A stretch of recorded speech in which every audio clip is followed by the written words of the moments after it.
अस्सलामुअलैकुम दोस्तों, आज की इस वीडियो में हम बात करेंगे अल्लामा साद हुसैन रिजवी साहब की रिहाई के बारे में। आप जानते हैं कि कल अल्लामा साद हुसैन रिजवी साहब की लाहौर हाई कोर्ट में पेशी है। हो सकता है उनको पेश ना किया जाए, लेकिन कल उनके केस की समाअत है। तो जी नाजरीन, इस पर वज़ीर आज़म इमरान खान का बहुत बड़ा इजलास हुआ है। आगे चल कर आपको मज़ीद तफसील से आगाह करते हैं। इसके लिए हमारे इस चैनल को सब्सक्राइब करें, वीडियो को लाइक करें और कमेंट्स बॉक्स में अपनी राय का इजहार ज़रूर करें।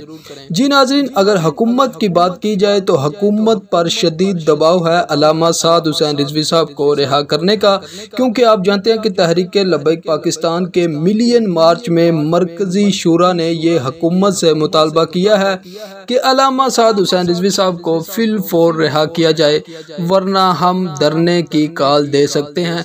जी नाजरीन, ये हुकूमत पर शदीद दबाव है, क्योंकि आप जानते हैं कि तहरीक लब्बैक पाकिस्तान के वर्कर इस वक्त शदीद गुस्से में आए और हुकूमत से बार बार मुतालबा कर रहे हैं कि अल्लामा साद हुसैन रिजवी साहब को रिहा किया जाए।